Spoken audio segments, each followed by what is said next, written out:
தமிழ் சினிமாவில் இந்த 4 எழுத்து மந்திரம்தான் தமிழ் சினிமா வியாபாரத்தின் காந்தம். இப்போது பருத்தி வீரனில் பதைப்பதைக்க வைத்தார். 1000ல் ஒருவனாய் மக்கள் முன் நின்றார். நான் மகான் அல்ல என்று ஆக்ஷன் பிழிந்து கொடுத்தார். தோழாவில் சென்டிமெண்ட் காட்டினார். மண் மக்களோடு கம்பீரமாய் கடைக்குட்டி சிங்கமாய் கண்முன்னே நின்றார். இளமையும் காதலுமாய் பையாவில் பேச வைத்தார். தமிழ் தெலுங்கு தாண்டி பொன்னியின் செல்வனாய் இந்தியிலும் பேச போகிறார். அடித்தட்டு மக்களின் ஹீரோவாக அடிமனசில் நிற்கும் ஆலினால் அழகு ராஜா சுல்தான் கார்த்தி அவர்களை இப்போது பேச அழைக்கிறோம். தொலைக்காட்சி மற்றும் பத்திரிகை நண்பர்கள் எல்லாருக்கும் வணக்கம். நீங்கள் என்ன சொல்ல போறீங்கன்னு நினச்சி பயந்துக்கிட்டே வர வேண்டியதாக இருக்குங்க ஸ்டேஜுக்கு. ஒவ்வொரு ஃபங்க்ஷன்லையும் பார்த்து உங்கள் ரசிகன் ஆகிட்டேன் நான் உங்கள் மேடை பேச்சு உங்களுடைய இன்ட்ரடக்ஷனுக்கு. எல்லாருக்கும் வணக்கம்.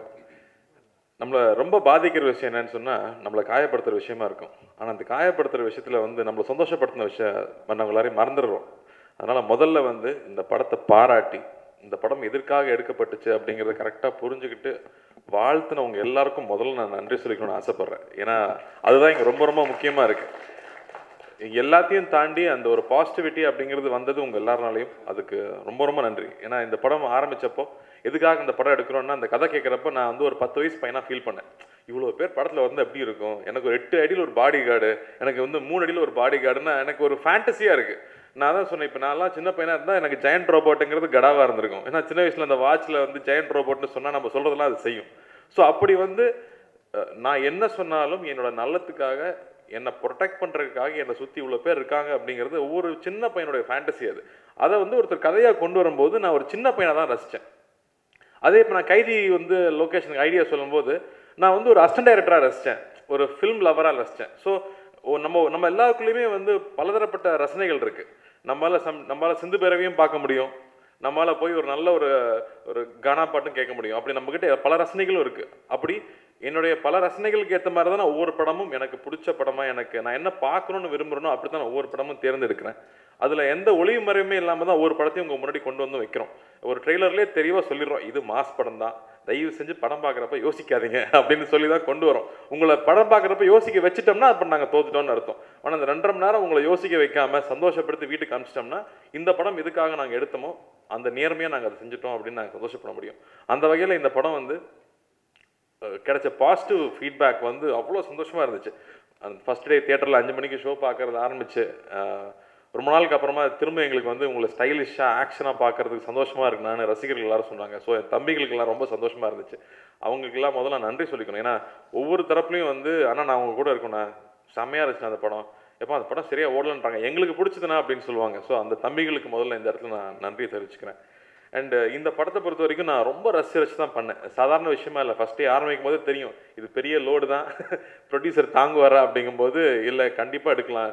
ஏன்னா 2 பேருக்குமே அந்த எக்ஸைட்மெண்ட் இருந்துச்சு. அந்த ஐடியா கேட்கும்போது ரொம்ப பிடிச்சிருந்துச்சு. ஸோ அந்த எக்ஸைட்மெண்ட்டோட அந்த படம் எடுத்து போகும்போது எப்படி அதை சேர்ந்து கொண்டு வரும்போது லால் சார் பண்ணணும்னு சொல்லி பாக்கி கண்டிப்பாக லால் சார் வேணும்னு சொன்னாப்புல. லால் சார் வந்ததுக்கப்புறமா ஏன்னா இப்போ இந்த ஒரு கமர்ஷியல் ஃபிலிம் மாஸ் ஃபிலிம்னாலே எப்பவுமே லார்ஜர் தேன் லைஃப் தான், சாதாரணமாக நடக்கக்கூடிய விஷயம் கிடையாது. அது பெரிய விஷயத்தை நம்ப வைக்கணும். அப்போ எல்லாருமே நடக்கிற விஷயத்தை நம்பினாதான் அந்த படம் நம்பகத்தன்மையோடு வரும். அதில் லால் சார் அந்த கதாபாத்திரத்தோட எல்லா ஷேட்ஸையும் அவ்வளோ அழகாக கேரி பண்ணி அந்த சுல்தான்கிற கேரக்டரை அவர் தாங்கிட்டே இருப்பார், ஒரு இடத்துல கூட விட மாட்டார். அவரோட ஃபைனல் மூமெண்ட்டில் அவர் சொல்கிற வசனங்கள் அவ்வளோ அழகாக இருக்கும். பாக்கி இந்த வயசில் நீங்கள் உணர்ந்து அந்த வசனங்கள் எழுதியிருக்கிறது எனக்கு ரொம்ப ஆச்சரியமாக இருந்துச்சு. அவ்வளோ பியூட்டிஃபுல்லான வசனங்கள்.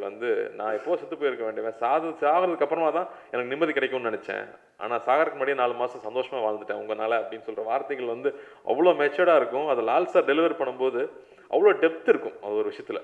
ஸோ ஒரு படம் பெரிய வெற்றி பெறுதுன்னா அதுக்குள்ளே நிறைய உண்மை இருக்குது, அதில் எல்லாரும் கனெக்ட் பண்ணி கொடுக்குற எமோஷன் இருக்கிறதுனால தான் அந்த படம் வெற்றி பெறுது.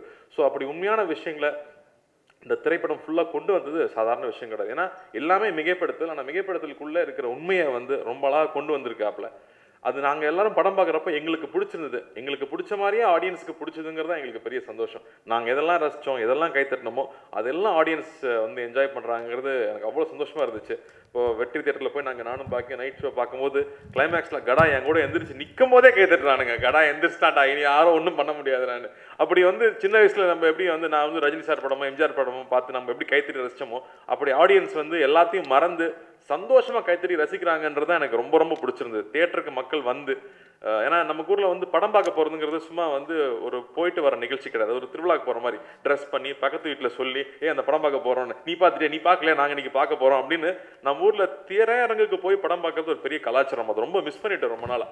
ஸோ இப்போ நம்மளால் சேஃபாக பண்ண முடியும், மாஸ்க் போட்டுக்கிட்டு சந்தோஷமாக போய் படம் பார்த்து என்ஜாய் பண்ண முடியுங்கிறது ஒரு பெரிய ரிலீஃப். ஏன்னா நிறைய பேர் எனக்கு ஃபோன் பண்ண அதாவது சொன்னாங்க, நான் பார்த்துட்டேன் பசங்க பார்க்கணும்னு சொல்லிட்டு நான் ஈரோட்லேருந்து கோயம்புத்தூர் கூட்டிகிட்டு போய் பசங்க எல்லாரும் மாலில் படம் காமிச்சு கூட்டிகிட்டு வந்தேன், அப்படி என்ஜாய் பண்ணாங்க எல்லாரும் சொல்கிறாங்க. ஸோ வந்து எதுக்காக 3 வருஷத்துக்கு முன்னாடி இந்த கதையை எடுத்துக்கிட்டு நாங்கள் சுமந்தோமோ, அந்த கொரோனா காலத்தை தாண்டி வந்தோமோ, அதை அச்சீவ் பண்ணிட்டோங்கிறதுல ரொம்ப ரொம்ப ரொம்ப சந்தோஷம். அதுக்கு நீங்கள் எல்லாரும் உறுதுணையாக இருந்திருக்கீங்க, அதுக்கு ரொம்ப ரொம்ப நன்றி. ஏன்னா வந்து ப்ரெஷ் ஷோ முடிஞ்சு வரும்போது ஒவ்வொருத்தர் வாழ்த்து சொன்னீங்க, எதை பற்றி யோசிக்காமல் கவலைப்படாமல் படம் பார்க்கலாம், படம் ஹிட்டுன்னு சொன்னீங்க. உங்கள் எல்லாருக்கும் என்னோட பெரிய நன்றி தெரிவிச்சுக்கிறேன். அதே மாதிரி வந்து எந்த ஒரு ப்ராடக்ட்டையும் எல்லாரையும் திருப்திப்படுத்தவே முடியாது. 60% மக்களுக்கு ஒரு விஷயம் பிடிச்சிருச்சுனாலே அந்த படம் பெரிய ஹிட்னு சொல்லுவாங்க. அப்படி வந்து ஒவ்வொருத்தருக்கும் ஒரு ரசனை இருக்குது, அந்த ரசனையை நம்ம மதிக்கிறோம். அண்ட் ஒவ்வொருத்தருக்குமே அவங்க ரசனை தான் உயர்ந்ததாக தெரியும். எனக்கு இது பிடிச்சிருக்கு அப்போ அந்த படம் ஓடக்கூடாதுன்னு நம்ம நினைப்போம். அப்படி கிடையாது, நம்ம எல்லாருக்கும் வெவ்வேறு ரசனைகள் இருக்குது. அப்படி அதை நம்ம அக்செப்ட் பண்ணிட்டா மட்டும்தான் அந்த ஃபீல்ட்லேயே நம்ம இருக்க முடியுது. அந்த வகையில் வந்து எந்த கன்விக்ஷனோட நாங்கள் எடுத்துகிட்டு வந்தோமோ அதை நாங்கள் பாசிட்டிவாக ரொம்ப ஸ்ட்ராங்காகவே வந்து கொண்டு வந்தோம். அந்த வகையில் இந்த படம் நல்லா ரிசீவ் ஆச்சு, தியேட்டருக்காரங்க சந்தோஷப்படுறாங்கிறதுல எனக்கு அவ்வளோ சந்தோஷமாக இருக்குது. அன்றைக்கி சொன்னாங்க, சார் ஒவ்வொரு வாட்டியும் வந்து பார்க்கிங்கில் இருக்கும்போது திட்டுவாங்க, சார் இங்கே போடாது அங்கே போடாதுன்னு. இப்போ பார்க்கிங்கில் இருக்கிறவங்க கூட, சார் இங்கே பார்க் பண்ணிங்க சார், இந்த பக்கம் இடம் இருக்குது சார் அப்படிங்கிறாங்க. அப்படி மக்கள் திரும்ப தியேட்டருக்கு வரும்போது தியேட்டரில் இருக்கிறவங்களோட சந்தோஷத்தை நான் பார்க்குறேன். தியேட்டர் உரிமையாளர்கள் கை கொடுத்து நீங்கள் தியேட்டருக்கு வந்தீங்க, ரொம்ப நன்றிங்கிறாங்க. எனக்கு சந்தோஷமாக இருக்குது. அங்கே ஸ்டாஃப் இருக்கிறவங்களோட முகத்தில் ஒரு சந்தோஷம் இருந்துச்சு. அதுதான் எங்களுக்கு ஒரு பெரிய நெகிழ்ச்சியான விஷயமா இதில் கிடைச்சதுன்னு சொல்லுவேன். அதே மாதிரி இறுக்கமாக இருந்த மனநிலை இந்த படத்துக்கு வரும்போது மாறுதுன்னு எல்லாரும் சொல்கிறது எனக்கு பெரிய சந்தோஷம். அதே மாதிரி பொன்னுன் சார்கிட்ட ஒரு சென்டிமெண்ட் இருக்குது எனக்கு. பொன்னுன் சார் இருக்கும், பொன்னுன் சார் எனக்கு மாமனாராக நடிச்சாருன்னா படம் பிளாக் பஸ்டர் ஆகிடுது. ப்ரொடியூசர் நோட் பண்ணிக்கங்க. அது 3 படத்தில் திறந்துருச்சு, பருத்தி வீரன், கடைக்குட்டி சிங்கம், சுல்தான். சார் சொல்லும் போது கடைக்குட்டி சிங்கத்தை விட்டுட்டாரேன்னு யோசிச்சுட்டு இருந்தேன். அப்புறம் தான் அடடா சென்டிமெண்ட் ஒர்க் அவுட் ஆகுதுன்னு நான் மேடையில் இருக்கும்போது தான் நோட்டீஸ் பண்ணேன். ஸோ பொன் சார் வந்து எனக்கு ஒரு ஸ்வீட் ஆர்ட் மாதிரி. எனக்கு நிறைய விஷயங்கள் வந்து எனக்கு ஏதாவது ரெஃபரன்ஸ் வேணும், டவுட் இருந்ததுன்னா நான் ஃபோன் பண்ணி கேட்டுக்கிற ஒரு மனிதர், நிறையா படிக்கிற ஒரு விஷயம், வாழ்க்கையே வந்து ரொம்ப நிதானமாக பார்க்குற ஒருத்தர். ஸோ அவர் எப்பவுமே கூட இருப்பாருங்கிறது வந்து எனக்கு ஒரு பெரிய ஒரு தைரியம். அவர்கிட்ட எந்த விஷயமா தான் கலந்துக்கலாம். மயில்சாமி சார் வந்து சிரிப்பு வந்து அந்த டேப்பு கிளியிற அளவுக்கு கேட்டிருக்கோம் சார். அப்புறம் கிழிஞ்சு போய் இன்னும் 2 டேப் வேறு வாங்கி கேட்டிருக்கோம்.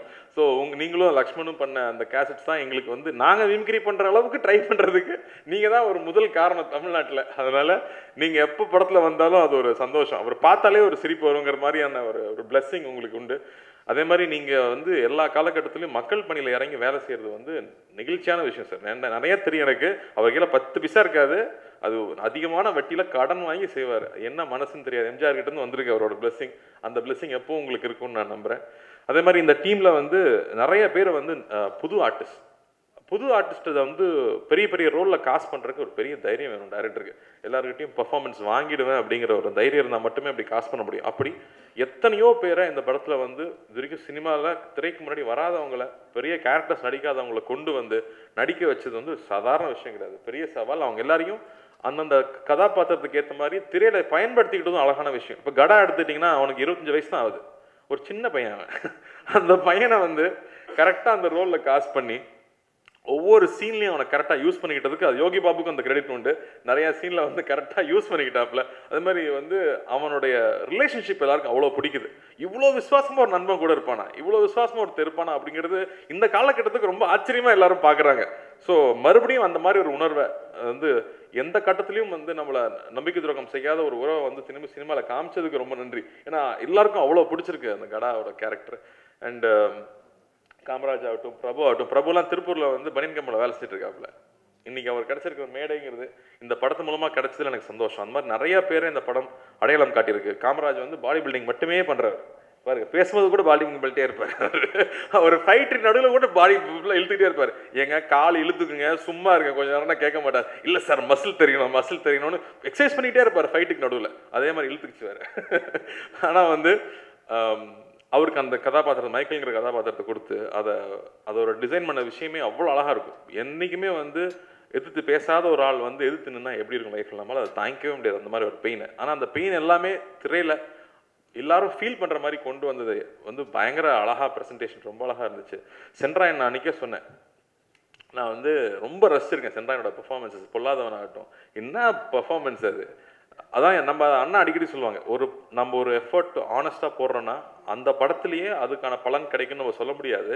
ஆனால் அது வந்து ஒரு சேவிங்ஸ் அக்கௌண்ட் மாதிரி, என்னைக்காவது ஒரு நாள் அது கண்டிப்பாக நம்ம பலன் கிடைக்கும் அப்படிங்கிறது எங்கேயோ நான் பார்த்து ரசிச்சது தான் இன்றைக்கி மாறி இருக்குன்னு நான் நம்புகிறேன். ஸோ வந்து மறுபடியும் அண்ணா சொன்ன விஷயத்தை தான் நான் இங்கே நம்புகிறேன். ஸோ நம்ம போடுற ஹார்ட் ஒர்க்குக்கு பலன் இல்லையே நம்ம நினைக்கவே வேண்டாம். அது நிச்சயமாக யாராவது மனசில் இருக்கும், அது வெளியில் வந்து நம்மக்கிட்ட சேரும் அப்படின்னு நான் முழுமையாக நம்புகிறேன். அது நடந்துட்டும் இருக்குது எவ்ரிடே.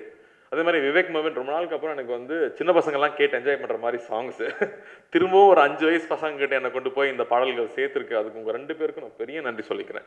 ஏன்னா எல்லா பாட்டுமே திரையில் வரும்போது அது ரூபன் கொண்டு வந்த விஷயமும் சரி, ஒரு பாட்டு வந்தாலே ஸ்பீட் பிரேக்கர்னு எந்திரிக்க முடியாது இந்த படத்தில். ஏன்னா பாட்டுக்கு நடுவில் கதை சொல்லிக்கிட்டே இருப்பாப்புல. அது எனக்கு ரொம்ப அட்மையர் பண்ணேன். ஏன்னா அந்த மாதிரி படத்தில் வந்து பாட்டு வந்தாலே எந்திரிச்சிருவாங்க.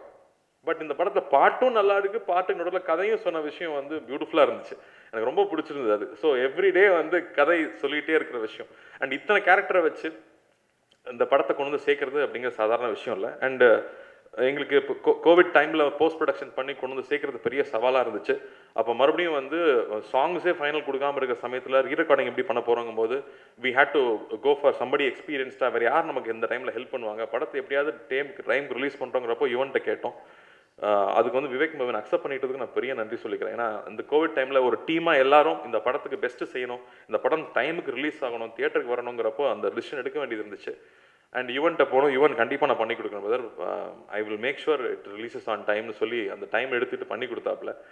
இன்னைக்கு எல்லாருமே படம் பார்த்துட்டு யுவன் ஒரு தனி ஹீரோங்க இந்த படத்தில் அப்படின்னு சொல்லும்போது எனக்கு அவ்வளோ சந்தோஷமாக இருக்குது. ஏன்னா யுவன் வந்து ஒரு படம் உள்ளே போயிட்டு அதை பிடிச்சிருச்சுன்னா அவர் போடுற எஃபர்ட் வந்து அவ்வளோ ஒரு எஃபர்ட். அந்த ஒவ்வொரு திரையில் நடக்கிற ஒவ்வொரு விஷயத்தையும் நம்ப வைக்கிறதுக்காக அவர் போட்ட எஃபர்ட் வந்து சாதாரண விஷயம் கிடையாது. அண்ட் அந்த யுவன் கூட இருந்த டீம் அத்தனை பேருக்கு நன்றி சொல்கிறேன். ஏன்னா ராப்பகலாக வளர்ச்சாங்க, ஒரு 10 நாள் தூங்கவே இல்லைன்னு நினைக்கிறவங்க எல்லாருமே, அவங்களுக்கு பெரிய நன்றி. ஃப்ரெண்ட்ஸ் ரொம்ப அழகாக பண்ணியிருந்தாப்புல. அண்ணா என்னண்ணா எப்படின்னா இருக்குது இந்த படத்தில், டே உன்னை கண்டிப்பாக தலையாடு திட்டுவாங்கடா அப்படின்னு சொன்னேன் நான். ஏன்னா அவன் ரொம்ப அழகாக பெர்ஃபார்ம் பண்ணியிருந்தான். அந்த மாதிரி இந்த கேரக்டருக்கு ஒரு ஆர்க் இருக்குது, எல்லா கேரக்டர்ஸ்க்கும் ஒரு ஆர்க் இருக்கும், அவங்க எப்படி மாறுறாங்கன்றது இருக்கும். அது பாக்கி ரொம்ப அழகாக ரைட் பண்ணியிருந்தாப்புல. ஸோ எல்லா பேருமே இங்கே தான் போய் சேரும். ஸோ ஒவ்வொரு கேரக்டருக்கும் ஒரு ஆர்க்கை ரொம்ப அழகாக கிரியேட் பண்ணி கொடுத்ததுனால தான் எல்லாருமே தனித்தனியாக தெரியுறாங்க இந்த படத்தில். அண்டு பிரபு வந்து ஒரு பெரிய கன்விக்ஷன், சாதாரண விஷயம் இல்லை. இந்த கோவிட் டைமில் என்ன ஆனாலும் சரினா நம்ம தியேட்டருக்கு வந்துடுவோம். ஏன்னா படம் ஃபைனல் பார்க்கும்போது டெஃபினட்டாக தெரியுது தியேட்டரில் பார்க்க வேண்டிய படம். ஓடிடியில் வந்து தான் அந்த படத்தை இவ்வளோ அப்ரிஷியேட் பண்ணியிருப்பாங்கன்னு சொல்ல முடியாது. தியேட்டரில் மட்டுமே பார்த்து என்ஜாய் பண்ணணும்னு தான் நாங்கள் எடுத்தோம். அதே மாதிரி நம்ம தைரியமாக கொண்டு வருவோம், மக்கள் நிச்சயமாக அப்ரிஷியேட் பண்ணுவாங்க நம்பணும். அதுக்காக கடுமையாக உழைச்சோம்.